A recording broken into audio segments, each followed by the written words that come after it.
What's up, everybody? Welcome to Podcast Now Plus. I'm Alex, and in this video, I again want to talk about Elden Ring sales. Only this time, obviously, we have the number. Now, this is several days old. This happened actually this past Monday night when it was announced that Elden Ring had sold 12 million units. But I thought, for fun, for Sunday's video on this channel, why not kind of just gush about that? Because when I saw that, my jaw truly actually hit the floor. We knew this game was selling well, right? In fact, I made this kind of video 2 weeks ago where we broke down, like, we know the numbers are high. We know this game is outselling, a lot of other games. It's the biggest new IP since this. It's selling as good as any game or better than any game since Red Dead Redemption 2. Like, that was the last game that was bigger. So it makes sense that truly within a 2-week span of time, maybe a little bit more than 2 weeks, the game sold literally 12 million units. Now, I think...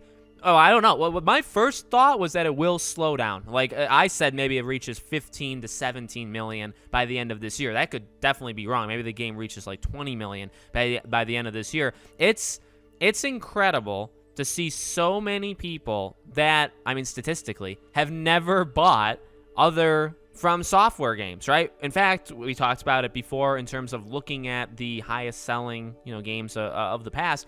Dark Souls, the last reported number for Dark Souls 3 was 10 million. So this game, now, and that was after, I believe, 4 years. 4 years it took Dark Souls 3 to reach 10 million. I don't believe they've ever given an updated number since then, so maybe it's done more. Maybe it's done 12 or so. But for right now, I guess statistically, as far as we know, this game would actually be the highest selling game, and at least the highest selling game this quickly. But it's like, and that was the highest one. Dark Souls 3 was the highest one. Games like Sekiro, games like Bloodborne, I don't even think they hit 7-8 million, right? So this game almost doubled, probably did double those two games. So and obviously Bloodborne was PlayStation exclusive, but it's incredible. And I do hope, and I know I've seen this kind of narrative being, set online. I hope they're taking the right lessons from it, right? And I think, and I really pray and hope, and it seems like all those buzzwords, right? I think that they are, because what people, I hope, are into with this game is accessibility in a way where this is the easiest game, I think, out of all of them to jump in at, from the gate, right? Jump in, and, if you get stuck, you can grind. Now, I'm not saying, and I know these people have pointed out, and trust me, I know as well, there are definitely moments in the game where it's like, no, this is still brutally difficult. Maybe there's I've heard some bosses towards the end of the game are maybe even like downright unfair. Now, I can't speak to that with my own personal experience. I'm not there yet, but I get it. This game is still brutally difficult. There are still those things, but also it is easily the most accessible one of the group. Again, at least off the jump. Now, but at its core, it's still From Software, and I think people are actually making that point too, where it's like these games have such a loyal and dedicated fan base that love them. Like, these games are just purely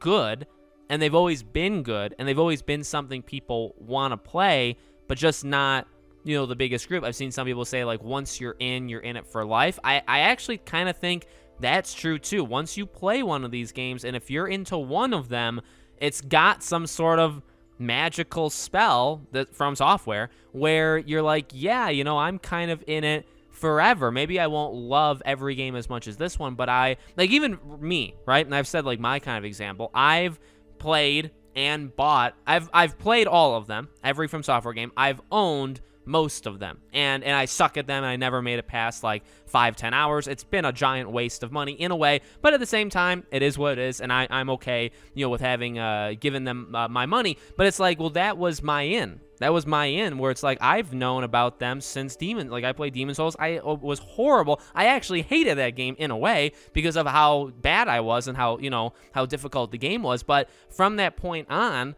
you bet your bottom dollar, I always paid attention to every From Software game. I guess, by the way, when I say all of these games, I'm talking like Demon Souls on. And I played all of them. And it's like, that's, or again, like, I experienced them in some way or some length of time, with each of them. And it's like, that's what this game does. So Elden Ring, I think two things. Like, number one, The 12 million is incredible. That's a lot of money. That's way more than they had anticipated they would sell. So I'm sure they're doing just great. I'm sure they're liking, you know, the increase of income that's coming into them. So you have that. But then you also have, I think these people are kind of like your customer base now. You know what I mean? Like for the next game that comes out, I'm not saying every game now needs to top it in terms of, I would say, because also you have like the quality aspect where it's like, all right, well, people love this game, even review scores. So it's like, how do you beat that? That is one element. But then another element is like, well, is this the new benchmark where it's like, well, the next game From Software does, number one, it's going to be very much talked about. Elden Ring was talked about like a ton, and I think more than a lot of people thought it was, but I really think like the next game will be even more because even more people are into it now, right? So you're going to have that, and then will the next game sell 14 million in the first 2 weeks, right? Like now it can, like, does it keep going up, or is this your peak? And I don't really know if it's their peak. I think most games you would say, yeah, this is where, this is the high, and then it's going to fall from there. But I don't know. I mean, their consistency is pretty good. They're one of the most, if not the most consistent developers out there.